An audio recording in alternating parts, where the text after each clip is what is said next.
Here. Little. Trelka. Here. Thank you. White. Here. Schwartz. Here. Thank you. Please join us in a moment of silence to reflect on today's actions.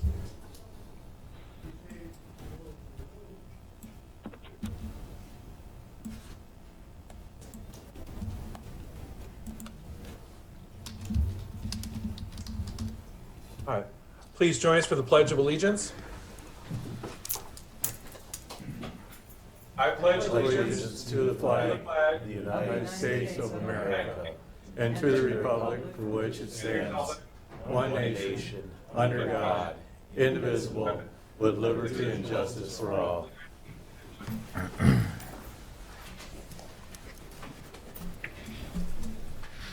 All right. I now entertain a motion on the agenda as received or amended. So moved. Second.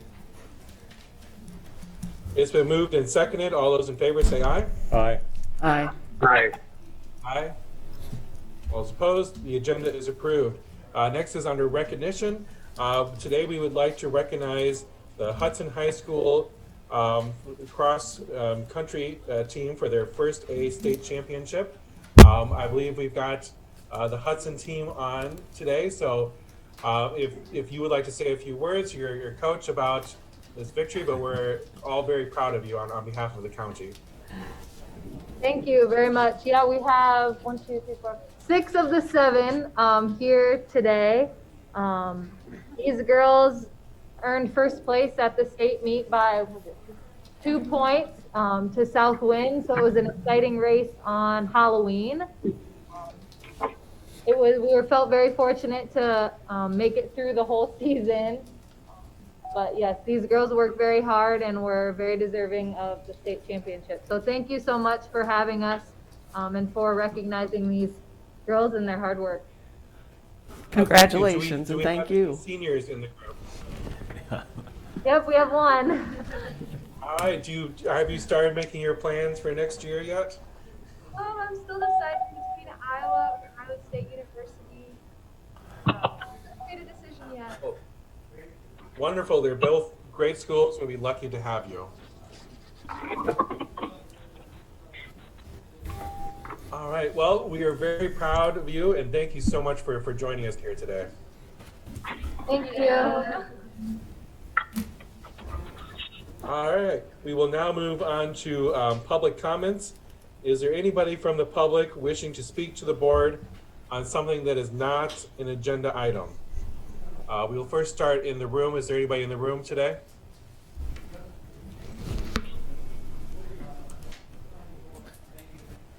All right. Being none, is there anybody online that wishes to speak during public comments? All right, hearing none, we will move on to claims and payments. Morning, James. Good morning, James Perry, Finance Director. This week's expenditures are $290,272.42. The larger expenditures: secondary roads, $45,920. Elections, $80,095. Social services, $18,385. And last but not least, Sheriff's Department, $41,336. Everything looked normal. Motion to approve. Second. It has been moved and seconded. Any further discussion or questions?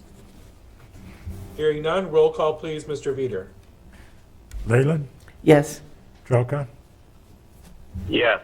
White. Yes. Schwartz. Yes, the resolution is approved. Next, we will receive project updates from department heads and elected officials. Good morning, Board. Kathy Nicholas, County Engineer. Good morning. This morning, all plows were out on the paved road system. The roads are mainly wet and clear at this time. We did not send the plows out onto the gravel road system just due to the low snowfall event today. I think this is a good time to remind the public of our policy. Please slow down as you are traveling on or during winter weather events. The gravel road policy is that residents will allow us 48 hours to clear all of the roads. Usually we get around on the gravel road system sooner than that, but our policy does allow us 48 hours to get all of the gravel roads cleared once we send the graders out, and that would be after the snowfall event stops. Please call the office if there are any questions about that. I'd be happy to talk to anyone about it. And I'm also pleased to report that the Cedar River Bridge project on Cedar Wapsie Road, C57, it is now open to both lanes of traffic, and PCI is working on demolishing the old structure now at this time. Can I answer any questions about the roads or projects? Thank you. Thank you. Thank you. All right, any other department heads or elected officials? Good morning, Board. This is Yolando, the Blackhawk County Veterans Affairs Director. Just want to give you a quick update on our situation here. With our theme, Keeping with Veterans, Helping Veterans, we've been posting a lot of the community donations that we've been getting this month. We've had a tremendous support of donations from our community, whether it's business, whether it's local citizens who have contributed to our programs. Our food pantry is overstocked right now with the kind contributions that our public has been giving us. And so we don't want any veterans to go lacking. We have enough. And so if there's veterans out there that are in need of food supplies, toiletry items, things of that nature, coats, we have that in abundance. And so we're standing by to answer the call there. I know that nationwide they're saying there's food shortages, there's long lines at food pantries and food banks.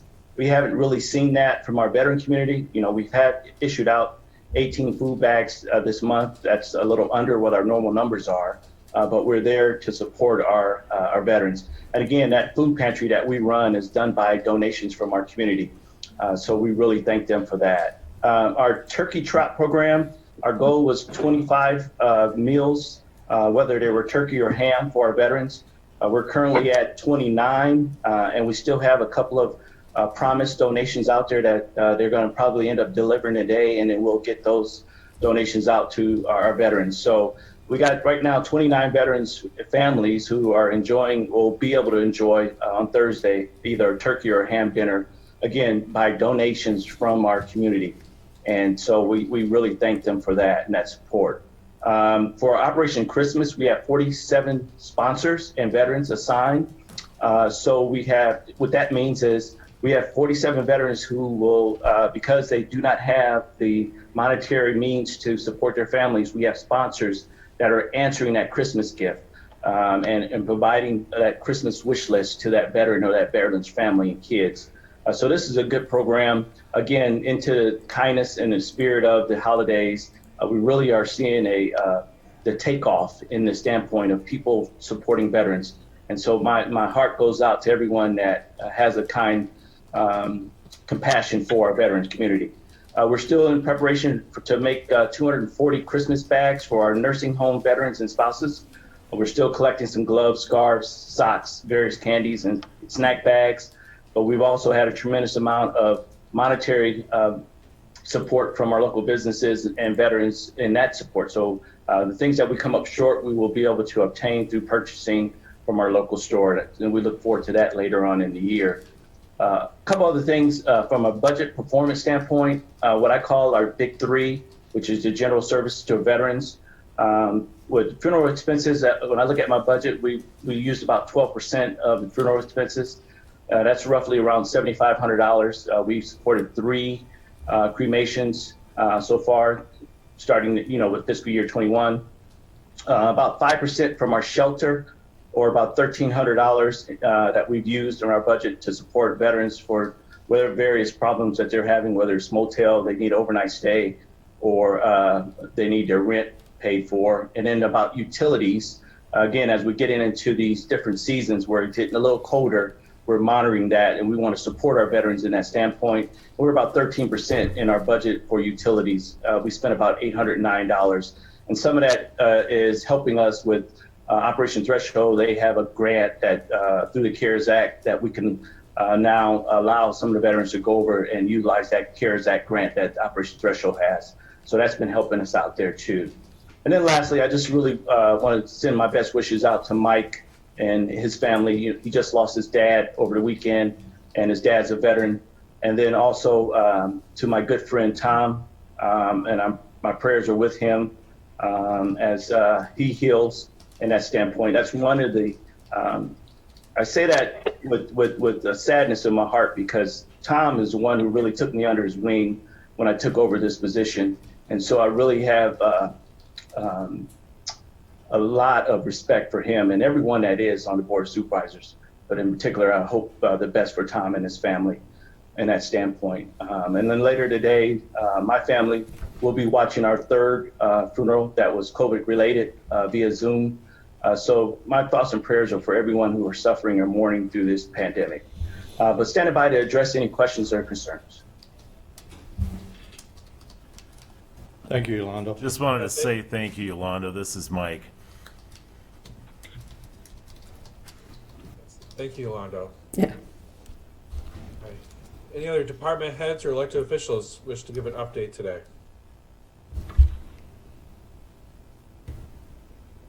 All right, we will move on to the minutes approved from the November 17th meeting. So moved. Second? It's been moved and seconded. Any discussion, questions? Hearing none, all in favor say aye. Aye. Aye. Aye.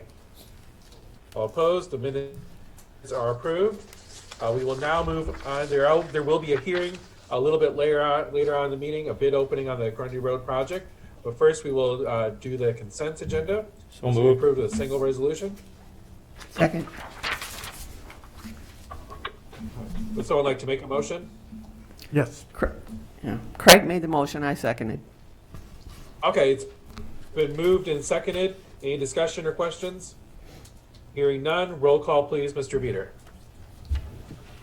Trelka, Yes. White, Yes. Leyland, Yes. Schwartz.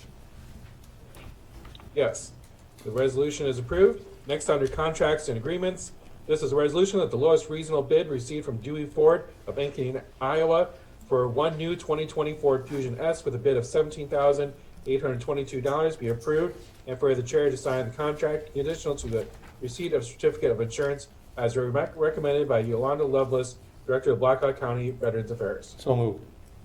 Second? It's been moved and seconded. Any discussion or questions? Hearing none, roll call please, Mr. Veeder. White, Yes. Leyland, Yes. Trelka, Yes. Schwartz. Yes, the resolution is approved. Next, under other business, this is a motion to authorize Icap to admit liability in settlement negotiations concerning claims arising from 10/28/2020 motor vehicle collision at the intersection of US 63 and Duncanton Road involving a Blackhawk County Sheriff's deputy vehicle. So moved. Second? It's been moved and seconded. Any discussion or questions? Sheriff, the Hearing sheriff none, is all here. those Do you in want to favor say anything? Say aye. Oh, Aye. Aye. Aye. we better improve the sound. All right. All those opposed? All right, the motion is approved. Next is a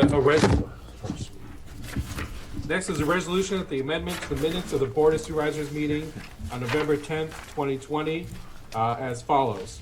25,807 people voted at the polls on election day. 41,138 absentee ballots were received for counting. 25 provisional ballots were accepted for counting, and a total of 65,970 people voted. So moved. Second? It's been moved and seconded. Any discussion or questions? Did you have any comments on this, Grant? The reason this is being changed is if you added those figures up that we originally had in there, they did not add up to the total, and that was because the 25 provisional ballots were included both in the provisional ballot line and in the absentee ballot line. So this is just subtracting those 25 provisional ballots from the amount for the absentees. Thank you. Thanks, Grant. All right. Any further discussion or questions?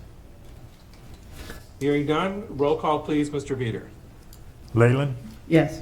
Trelka, Yes. White, Yes. Schwartz, Yes. The resolution is approved.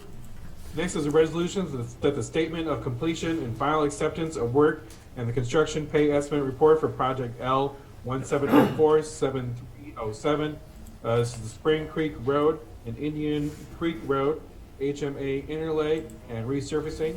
Be approved and direct the auditor to make final payment in the amount of $24,712.43 with a total project cost of $823,747.23. So moved. Second. It's been moved and seconded. Kathy? Yeah, I just wanted to say a few things, that this was our smaller paving project completed, the last project completed for the season. I will show you some photos in a few weeks. There's not time in this agenda to show you some photos. It did really turn out to be a nice project. This pavement was about 33 years old before we resurfaced it, and it was completed in compliance with DOT specifications and our plans. And it was under the contract amount with Hasbro. I would recommend approval of it. There is a motion and a second. Board, is there any further discussion or questions? Hearing none, roll call please, Mr. Veeder. Trelka, Yes. White, Yes. Leyland, Yes. Schwartz, Yes. The resolution is approved. Next is a resolution that the amendment to the minutes of Board of Supervisors meeting March 17th, 2020 to correct the submitted price of the contract between Blackhawk County and Asbro Incorporated from $1,695,841.27 to $1,845,593.92 be approved. So moved. Second. Moved and seconded. Any questions, discussion? I was just going to say that this was a clerical error made when we submitted the item for the agenda, and this was our paving project, Elk Run Road paving project, and I will be discussing that in a few weeks, and you'll see that our contract costs were actually less than the $1.6 million even. Thank you. All right. So motion and a second. Any further discussion or questions? Hearing none, roll call please, Mr. Veeder. White, Yes. Leyland, Yes. Trelka, Yes. Schwartz, Yes. The resolution is approved. Next is a resolution to appoint Amanda Fessemeyer as the Human Resources Director for Blackhawk County, effective January 1st, 2021, at an annual salary of $83,000. So moved. Second. It's been moved and seconded. Any discussion or questions? Well, I think There- only the comment that we had, oh, I'm sorry, what, Grant? I was just asking if there was an effective date on that. Oh, I'm sorry, there is. Effective I just January missed it. 1st. Okay, effective, yes. My bad. No, that's all right. Thank you. I want to make sure if you had your question answered. I just wanted to say congratulations to us, I guess, that Amanda accepted the position as Human Resources Director effective January 1. When we interviewed her, it was unanimous support from the board that we had, and we were very pleased to have an internal candidate to carry on the role of Human Resources Director for the county. And thank you very much for your experience in interviewing and your interest. Thank you, Linda. And I can just take a couple minutes here, won't take much of your time. I do want to thank all the board for your confidence, trust, and support in my ability to lead the HR department here for Blackhawk County and carry out the responsibilities of the HR director role. I also want to extend my thanks and appreciation to the current HR director, my predecessor, Debbie Bunker, for the remarkable work accomplished under her directorship, which has strengthened the county's HR programs and services. She has really set the bar high, and it has been a privilege working for her and alongside her. Lastly, I just want to mention to our departments, I look forward to building on our partnerships with each of you. Look forward to aligning our HR practices to meet your needs, to align them to the department and organizational strategies that will then further meet the diverse needs of our community. Thank you again for this opportunity, and I look forward to working with all of you. So. Thanks, Amanda. Thanks Thank very you, and much. congratulations, Amanda. We're very proud of you and excited for this. Thank you so much, Chris. Appreciate it. All right, any other comments or discussion? Hearing none, roll call please, Mr. Veeder. Leyland, Yes. Trelka, Yes. White, Yes. Schwartz. Yes, the resolution is approved. Next, it is now 9:20 a.m. This is hearing and bid opening on the proposed Grundy Road project. Motion to receive and place on file proof of publication. Second. All those in favor say aye. Aye. Aye. Aye. Motion to close the hearing after oral written comments are received. Second. Are there any written comments, Mr. Reader? No, sir. All right, go ahead, Kathy. I should say that the engineer's estimate is $3,788,831.88. And all bids were received yesterday by 3:30 p.m. All right. We can vote on the motion to close the hearing, then we'll open the bids. Grundy's? All those in favor say aye. Just a minute, Craig's Aye. got a question. Just a second, please. Craig Yes. asked me if this was our share of the project or the Grundy, or our half of the share, because this is being split by Blackhawk County and Grundy County. And this is the total estimate for the entire grading project. And again, the paving project is separate. That will be under a separate contract.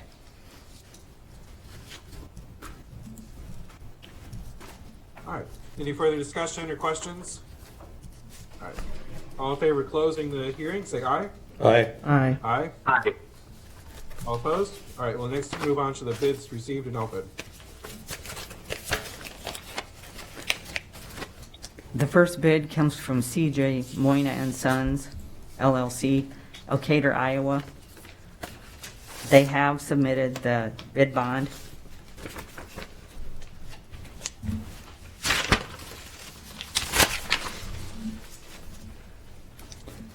Their bid is $3,942,733.51.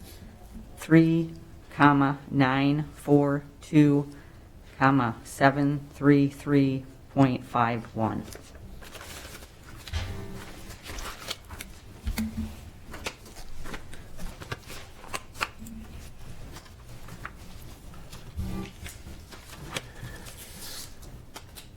The second bid comes from Cole Excavating LLC, Green, Iowa. They have submitted the bid bond.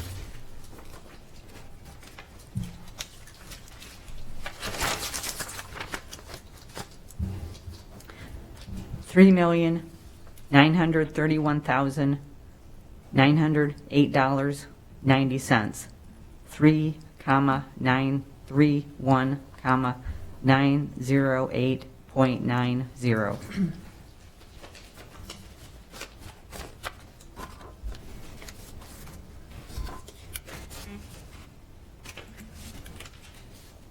Next bid, Iowa Earthworks LLC, Huxley, Iowa. They have also submitted a bid bond.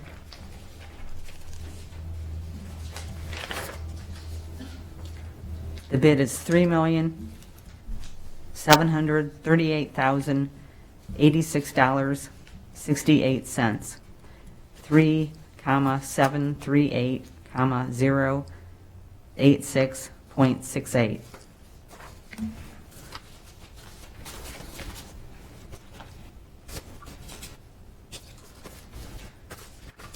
The next bid, J.B. Holland Construction Incorporated, Decorah, Iowa. They have submitted the required bid bond.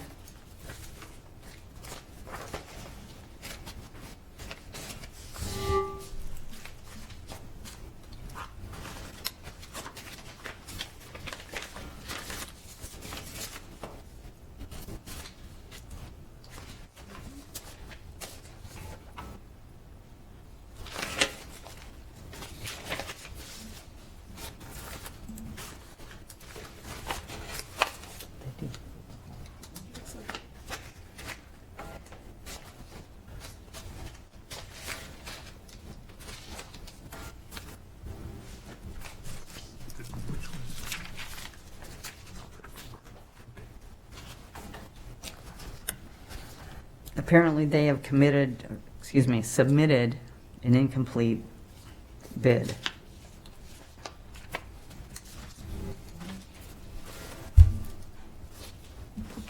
Just because they didn't have numbers or?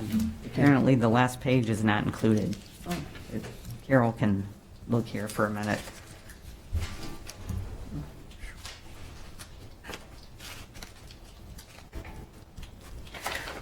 The next bid, Lodge Construction Incorporated, Clarksville, Iowa.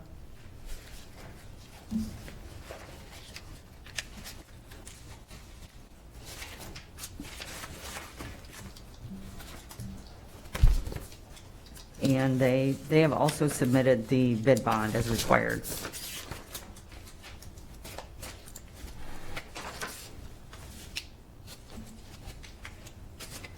That bid is $3,798,010.18.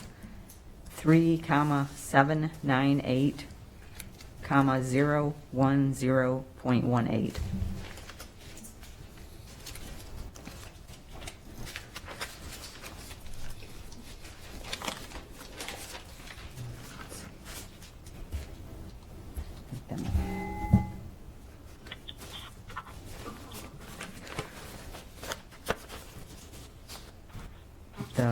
This is the final bid.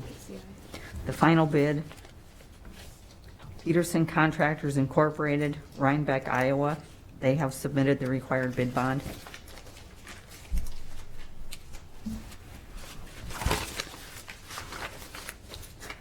The bid is $3,417,481.18. 3,417,481.18.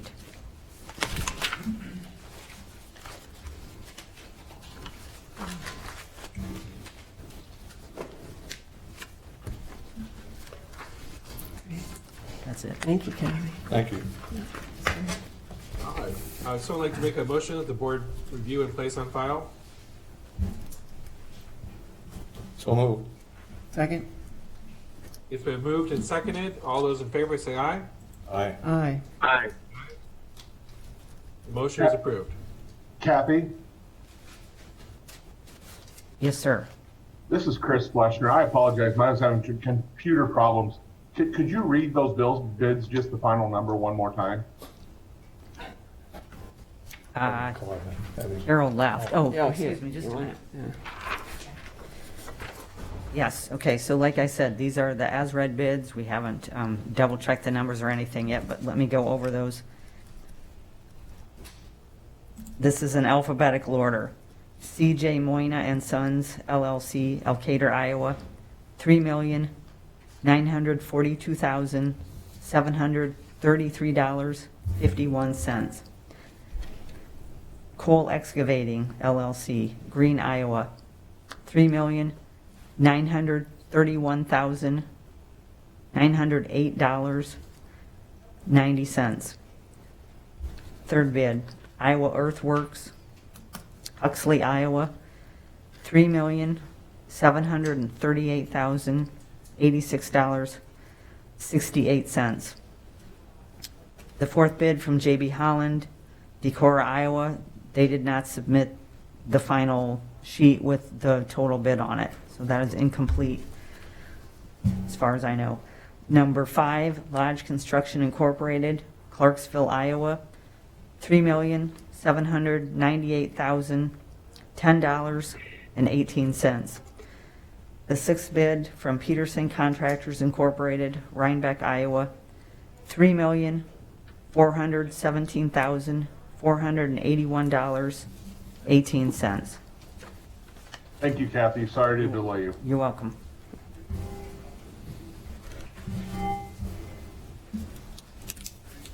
All right. We voted on the motion, right, board? All right. What was that, Chris? We did vote on the motion, correct? Yeah, there was a motion.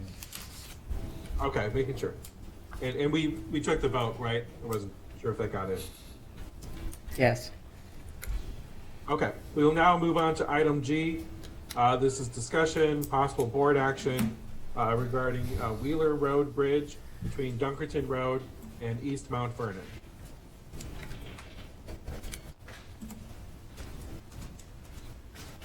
Hello, my name is Mara Zagaric Jasper. Thank you for letting us talk for a few minutes about this bridge. Our bridge was downgraded to 3 tons just a short time ago, and we just wanted to and we were also told that it was going to be plowed up to either side of the bridge, and the snow left there, and the bridge would be unavailable to all of us at that time. And so I just wanted to make it known to you how important this bridge is for our use. I live on the road, on the east side of the road. I have a farm down there. And the first house, just to the north of the bridge, the 2 people that live there, Dennis is an RN at Allen Hospital, and his wife is a radiologic technologist at the same hospital. They're both on call for emergency services. Dennis does emergency PICC lines for patients who are in critical need of IV access. Ann goes in for MRIs on call, specifically stroke patients, spinal cord injuries, and other serious issues that patients would be immediately taken to surgery following the MRI. When they get called, they have 20 minutes to get to the hospital. And the reason I'm talking about their 20 minutes is if our roads don't get plowed where they could get access the other direction and try to get to the hospital within 20 minutes, they're going to have a problem.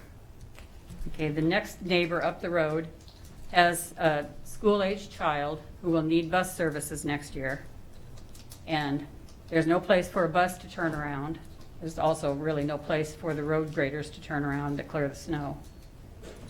And so we had proposed that those of us in the area be allowed to plow the bridge out a certain number of feet so that the plows could then clear the snow but leave the bridge for us, our access, open during the winter.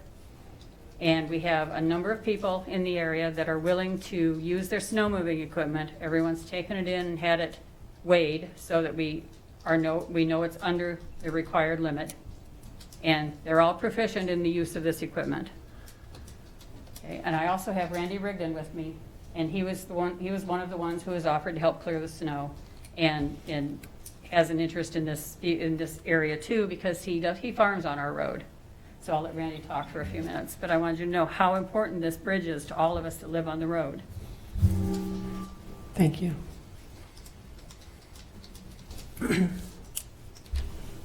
My name is Randy Rigdon. I live on 10904 East Duncanton Road, just south of the Wheeler Road T intersection. Denise covered a lot of stuff that I had written down. We had asked when the board was recommended by the engineer's office on August 18th to reduce the load embargo on that bridge. When I went to combine my field north of the creek is when I found out the bridge was embargoed. Before, I could drive my combine and a tractor across there, but I could not take loads of corn across, which I never did. It was embargoed at 20 ton before, which allowed me to have some access. The change in the embargo I didn't notice till the day I went to combine. I called the engineer's office. I talked to Brian and asked him when that happened, and he said that the inspection took place in early September, and that the sign was the road was re-signed for the embargo shortly after that. But if the inspection took place in September, why did the engineers ask the supervisors to change the embargo back in August? Apparently the date was incorrect that he gave me, which was not a problem. But we were not informed of that anything then, and then 2 months later we received a letter from the engineer's office that the bridge would be closed because of the snow. And at that time I asked the engineer, and I did send an email to the Board of Supervisors inviting them to a meeting, which we held on the 16th. And Catherine and Linda Leyland were at the meeting, and we appreciate their time. And then Ms. Nicholas did give a report to the supervisors the following day, and everything she indicated was correct. My conclusions from the meeting were the willingness of the county officials to meet with us was very appreciated. The bridge is nearly 75 years old and it's reasonable that life is nearing an end. The impact of a permanent closure of the bridge is substantial. Emergency response time for fire and ambulance will be increased. Property values decreased along with a list of other impacts. When can we expect our assessed values and the resulting property taxes to be reduced by this closure?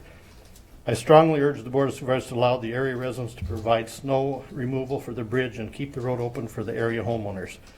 While I'm encouraged that the engineer's office is looking for funding for the replacement of this bridge, we were told the engineer's office goal is to replace county bridges with full load and width capacity bridges when replacing them. While I agree with that to maintain a good farm to market road system, the load capacity of the bridges is important. This bridge would not necessarily need to be a two-lane bridge. I lived in the address all my life and have never considered it a two-lane bridge, nor would I believe it needs to be. Thank you for your time. Thank you. All of the residents that are willing to plow the bridge are also willing to sign waivers of liability. So Mike, that brings up the question I have, because this does sound like at surface level like a common sense solution, so I want to flesh it out and see if we can make this workable. If as they said, if they are willing to sign both a hold harmless agreement regarding liability, but then also I don't know if our insurance provider would require proof of insurance with the county listed as additional insured. If we allow this, if that would efficiently limit our liability and those concerns and allow this to go forward. And so, first of all, there are a number of ways in which county could potentially be held liable in the event that the residents were allowed to plow it, even if there was a waiver of liability. And this is what I mean by that. Mr. Schwartz, you've done a good job mentioning that we could go down the road of perhaps requiring insurance and naming the county as an insured on that, and that may bridge the gap enough to do this. But I would have to speak with our risk manager about this. Last week, I exchanged some emails with our risk manager, and he agreed with the recommendation that I was about to give regardless, which is that we do not allow the residents to plow this bridge for a reason that the county is going to be held liable if anything happens relative to that.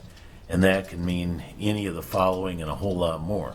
It can mean damage to the bridge, which results in a car accident or some other type of accident.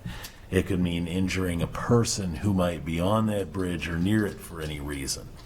It can mean in the event that something happens that isn't even the fault of the person involved, but somehow they get injured on that because, say, the bridge fails during the process. That can be county liability eventually. I would also have to speak further with the engineer to see if the weather during the winter heightens any of that concern. And so at this time, without a recommendation from our risk manager and considering the fact that substantial liability could result from somebody else plowing the bridge, I am not willing to recommend at this time that we allow the residents to plow the bridge. I don't believe under the circumstances that's a good idea from a county liability perspective, and so I stand by my prior recommendation. Could we bring the question of listing additional insured to the risk manager and get that opinion? We certainly can.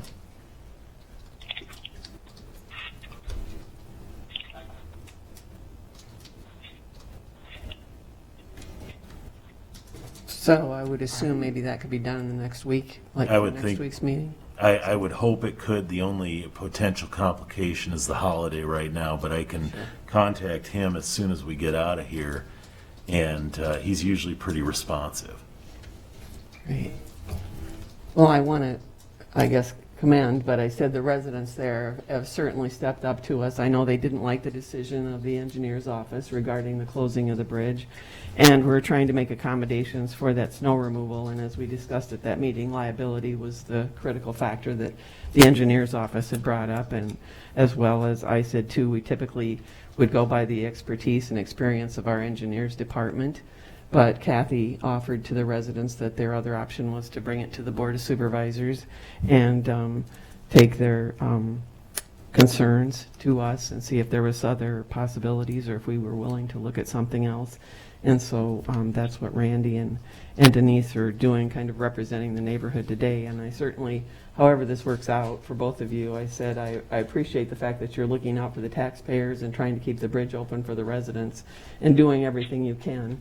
I'd be surprised, but that's just my personal opinion, that the liability won't override the concerns of everything else. But we're certainly glad to check on that. So it sounds like something else to do before we'd make a decision on that. And we're short one board member today as well, so we only have 4 of us. So perhaps all of us should weigh in on that decision if possible. Does that sound doable, at least to get back to you with? Certainly. Okay. Whoever's got control of the weather, make sure it doesn't We knew, we said yes. We leave it like that for a while, that's for sure. So far, we've been lucky. well, thank you, yes. Thank you, guys. Thank you. Yeah. All right. Any other discussion or comments on this issue before we move on? All right. Thank you again for bringing this to us, and I hope that we can figure something out. Next, item H is discussion, possible board action regarding security staffing at the Pinecrest facility. Chris, I just soon have this pulled after going out there and talking to the guard out there. They've, Rory has put what was that you put back there, Rory? A bookcase or something, so nobody can get behind her. That was my main concern for her. Yeah, good morning, Board. Roy Giving, Maintenance Superintendent.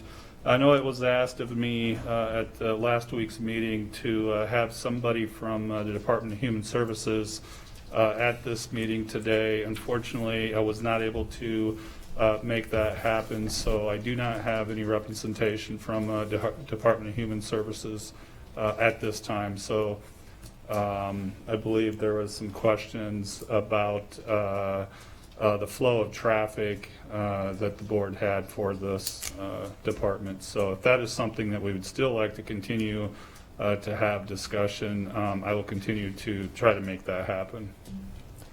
Well, you mentioned last week, as well as I think in other conversations we've had too, as far as the safety committee or the security committee getting together about some other issues and things that were concerning. I guess when we left the meeting last week, there were the 2 options that we were discussing, or at least throwing out on the table, that possibly they might need more security out there at Pinecrest, or that did we need it at all, I guess, at this point in time when the building's closed to the public. But I think the most important thing to me was the fact that it sounds like someone's life was threatened, or someone felt like their life was threatened, and they were in danger. And we, I know as a board, as well as the county, take that very seriously, whether it's someone just in our building, a visitor, or whether it's a staff person. And so I think that, to me, the fact that it made the news and it was on the Courier's website for quite some time, I think that's something that we need to make sure that the public is very much aware of what the situation was, and are their lives in jeopardy at all when they're in county facilities. Correct. So that was a concern to me, that how we deal with that. But I know Craig mentions we don't have to take action on it today. We can certainly wait and have that discussion after we have more information, I guess, on that. But I would like to, I think there was an investigation done. I guess I would like to hear the result of that. And if there is something we need to do immediate, or if it's something that we have some time to resolve. With regards to the investigation, I'm going to let Tony speak to that. But to your first question, with regards to the security committee meeting, we still do need to get that committee together. There is still discussion to be had with regards to that facility, and with regards to some of the law changes and weapons. And so that meeting, there will be an invite sent out to the committee members to further have that discussion. We have already met previously in the past, a couple of times, discussed a few different options, but we're trying to get to a point where this committee can at least give the Board of Supervisors some options to look at with regards to that facility. So that'll be coming soon. Okay. And you were going to look, I believe, too, because we talked about the number of people that are going in that facility now, who those people are, and are they DHS folks or whatever? Yeah, there's no DHS folks that are out there to answer any questions, and they've got their door locked at that area, right? Yeah, they actually have Every a time I see roll-up somebody window that they've had closed forever. Yeah, since the pandemic Since March. started, they've essentially shut that down, and you know, and essentially by having our guard out there, the original intent, as you all know, when we looked at this a long time ago, was to have a guard at the site to just be available and be present, to be mobile throughout the building. From a security standpoint. From a security standpoint, yes. And then once COVID came, things changed a bit where that particular guard now is stationed at the in the lobby just to help enforce the wearing of the mask. So yeah, the original intent was never to have that particular person be a receptionist to that building. That was not our goal. It just ended up that way with COVID. That's what the head guard downstairs says. They want to make the footprint smaller of where she sits, because she does look like a receptionist. Yeah. I never took it like that, but you know, maybe we need to put the sign up too that, you know, I don't think she's got a sign that says she's a guard, does it? That she's with security, like we got downstairs? You know, I can't answer that. I don't believe they do. I don't know. Does she dress like a guard? Oh, yeah. Yeah. So she looks like a Yeah, guard. she's got the shirt on that they wear. And I can speak somewhat to, in my previous conversations with the Department of Human Services, as Craig had just mentioned, you know, with her setup that she has in that lobby, you know, when somebody walks in there, they do, I can see where she can be mistaken for the building's receptionist, just the way she's positioned in there. And so that was something that we had discussions with Permar, was changing how that setup was arranged in the lobby, so people can essentially come in, get what they need with regards to applications that have to do with the Department of Human Services, and then with the sign being there, they can contact whoever they need to be, and take away that perceived notion that she is that this guard is there to answer questions. Okay. Does that? So some of that will all be discussed maybe at your meeting and then I recommended. think that would be a good discussion for our security committee to have, yes. Yeah. And then I'm going to let Tony speak to the threats, or the investigation with regards to the threats. Thank you. Good morning, Board. Morning. Morning. I apologize for not being here last week. My wife and I were enjoying a post-election belated anniversary getaway up in the mountains of Tennessee. And so I didn't have cellular coverage, I did have internet. And so almost immediately after the board meeting last week, I was notified of potential criminal activity with Lois Weber, the security guard out there at Pinecrest, being a potential victim. I snuck down the mountain, made a phone call directing my office to initiate a criminal investigation into those allegations. And for the remainder of the week, I'm just going to read to you the final synopsis of that. It's just a couple of paragraphs. They interviewed several occupants of the Pinecrest building. They interviewed Supervisor White. They obviously interviewed Lois. And I'll just read the last two paragraphs here. During Detective Heath's interview, the perspective of Lois Weber are synopsized as follows. She does not feel threatened or like her life is in danger. She said she does not feel like anyone is going after her or is going to hurt her. No one has come out and specifically threatened her. Sometimes visitors are frustrated and have called her names like racist, or have told her that they feel it is bullshit that the offices are closed, but she does not feel like those comments were specifically directed at her, but that they were just venting. Lois said that she has never had anyone follow her to her car or followed her out into the parking lot. She indicates that she never goes home at night wondering if someone is following her. Lois has said that she does not call the board office to let them know what is going on, and that Rory would let her know she would be the contact, that he would be the contact if she needs anything. Otherwise, she just files reports with her company, and then those go to Rory. If something like a threat or somebody waiting for her in the parking lot did happen, she would in fact file a report.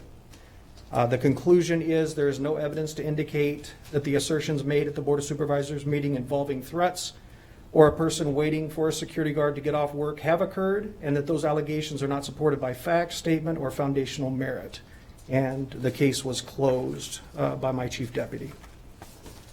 So that is the findings of that investigation. Well, thank you. I say much more comforting than what we should maybe have to deal with. So I appreciate that you were so alert, even on vacation. So thank you. Yes, we take those allegations seriously. Yeah, me too. Thank you. Any other discussion on this item before we move on? Just going to ask Roy, when do you think that security, is that something that you could be doing soon? Yeah, the only reason I didn't get it set up, we were pretty short on our staff here this last week, and so we're going to make it a point to get a invite out to the committee. So after the holidays, I would expect, soon after the holidays, we can get together and get that discussion going again. Yeah, with the holidays, probably a couple of weeks maybe, Yeah. I suppose. Great. Yeah. Thank you. Thank you very much. Thank you. All right, thank you. We will now move on to item I. This is discussion, county preparedness, possible updates for COVID-19.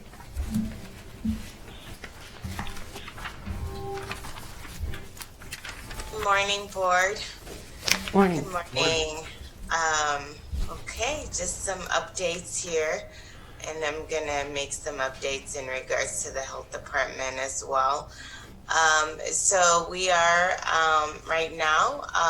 Yesterday was actually the one day that we had 36 cases since these past few weeks. So that's not really. I mean, I don't want it to be perceived as something for us to not be as alert on. It's just, I think that maybe perhaps people getting ready for the holiday season, there's less testing. We're not really sure as to why, but we do have to continue to stay vigilant the holiday season. So I wanted to really be more focused on giving the board an update on COVID-19 vaccine. Last week, IDPH indicated vaccine availability will most likely occur in December. Vaccine allocation will occur from the federal level to IDPH, and IDPH will allocate to local public health. Then local public health will then allocate to vaccine providers who have vaccine storage capacity to receive actual receipt of doses from the distributor. Allocation to hospitals for vaccine administration, for healthcare workers, or for redistribution of other closed pods, such as what I mean by that's like long-term care workers, or for use by vaccine providers to target critical populations will occur. That's what's going to happen in phase 1. The public demand for COVID-19 vaccination will likely be high. However, during the first phase, the supply will be limited. And so we will continue to ask people to wear masks, socially distance, and frequently wash their hands. The population of initial focus will most likely and certainly be healthcare personnel, non-healthcare essential workers, adults with high-risk medical conditions who poses risk factors for severe COVID-19 illness, people 65 years of age and older, including those living in long-term care facilities. So in phase 2, then we'll have a larger number of vaccine doses that will be available. And so this will still be to ensure that all critical populations who are not vaccinated in the first phase continue to receive the vaccine, and as well as for the general population. So there's going to be steps to this. One of the things that here we're brainstorming is strategies for effective vaccine communication and education. There's a lot of mistrust that we're hearing about the vaccine, the process, and people's willingness or unwillingness to take the vaccine. We're going to develop a survey that we will send out to our different community stakeholders to just get a sense of what people feel, how people feel, and we're hoping that data will inform our communication strategies. Also looking at working with different community partners to help us with that communication and education. So there's a lot of education that's going to need to happen for people to feel confident about taking the vaccine. And so we're working on those strategies. The health department, we continue to communicate about COVID-19, especially as we go into the holiday seasons. We've been communicating with the courier, KWWL, radio spots, the campaigns and billboards. I hope you guys have the ability to see them, but they're throughout the county. Last week, we held a virtual town hall meeting with Grove, Cedar Valley and the business community, asking their support and communicating, especially as we prepare through for the holiday season. So we are really asking people to postpone travel and staying home. It is the best way to protect yourself and others this year, and also celebrating virtually or with the people you live with. It really is the safest choice this Thanksgiving. And so that's the communication that we're pushing out, and we hope that people follow our guidelines, because our hospitals really are in need of some level of flexibility as they are in really reaching their capacity. And so they're dealing with staffing shortage. And so we all need to do our part to help our healthcare system. So that's what I have for COVID-19 update. I do want to inform the Board of Supervisors that the Blackhawk County Public Health Department has submitted all documentation for public health accreditation. This is very good news. This is something that we've been working on for a few years through restructuring and through a pandemic. But boy, last Thursday we pressed the submit button. And just a reminder, FAB's initial accreditation process assesses a health department's capacity to carry out the 10 essential public health services, manage an effective health department, and maintain strong and effective communication with the governing entity and stakeholders. So, accreditation is really key to health departments, especially because it makes the department more competitive for grant application. It strengthens our plans, policies, and partnership, and also it also pushes us to focus on equity, quality improvement, and performance management, and increases our accountability to the community and partners. So I just want to thank our health department staff, who are so resilient, so dedicated, so passionate about what they do. And in the midst of a pandemic, we're working on accreditation and was able to submit the submit button. And really a key person has been also Josh Pecora, who is the disease surveillance and investigation manager. I work closely with him, but he's also our accreditation coordinator. And so it's been countless of hours throughout the week, but we were able to do that. And so I want you all to know that we're on the road to accreditation. I'm very hopeful and positive, but we're also going to have to be patient to hear the news. It takes some time, but I think now it's that patience that we will need. So that's where I'm at. I wish everybody a happy Thanksgiving or Friendsgiving, whichever you celebrate. Thank you, Dr. Ubongi, and congratulations to you and your staff for reaching this milestone on this long and tedious road towards accreditation. So it's appreciated, all of your work and the staff. Board, last week I just mentioned just our need to kind of monitor levels in the community and decide whether we need to change anything in our own buildings. We've got a lot of good safety measures in place with the mask requirements. I checked in with Rory, as I've done many times throughout this, just to continue to talk about all the airflow and circulation that we have going in our buildings, and we'll be keeping that to a maximum, as well as changing filters more often. And so those are all good things. And so we've done a lot to make our buildings safer. But I just want us to be thinking, if we see a potential real high surge of community spread following the holiday seasons, whether there's a threshold at which we think we need to temporarily limit access to the public, and if we did that, what else needs to happen at the same time to keep services going?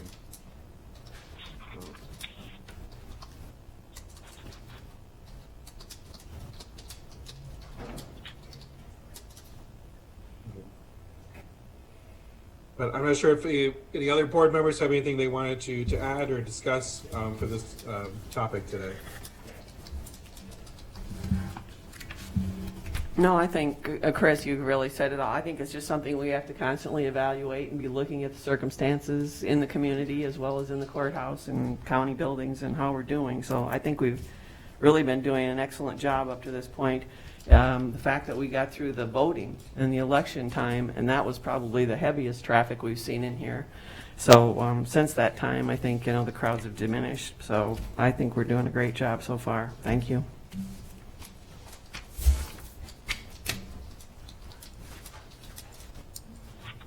All right, we can move on to, I guess, item 11 then. Any reports or information from the board? I know that all of us want to just extend our thoughts to our friend and our fellow supervisor, Tom Little, who is dealing with some health issues right now, and that we are thinking about him and his family and throughout this holiday season.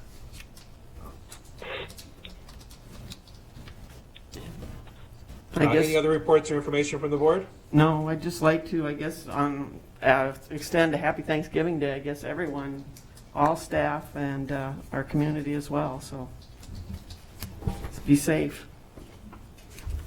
And folks, if you're out there cooking a turkey for the first time and you have questions, message me on Facebook. I'm happy to help out. I know how I can smoke them, I can fry them, I can roast them. So just give me a question, I'll try to answer it. You might live to regret that. Yeah, we can eat all right. With that, I would entertain a motion to adjourn. So moved. Second. It's a moved and seconded. All those in favor say aye. Aye. Aye. Aye. All right, this meeting is adjourned. Happy Thanksgiving, everyone.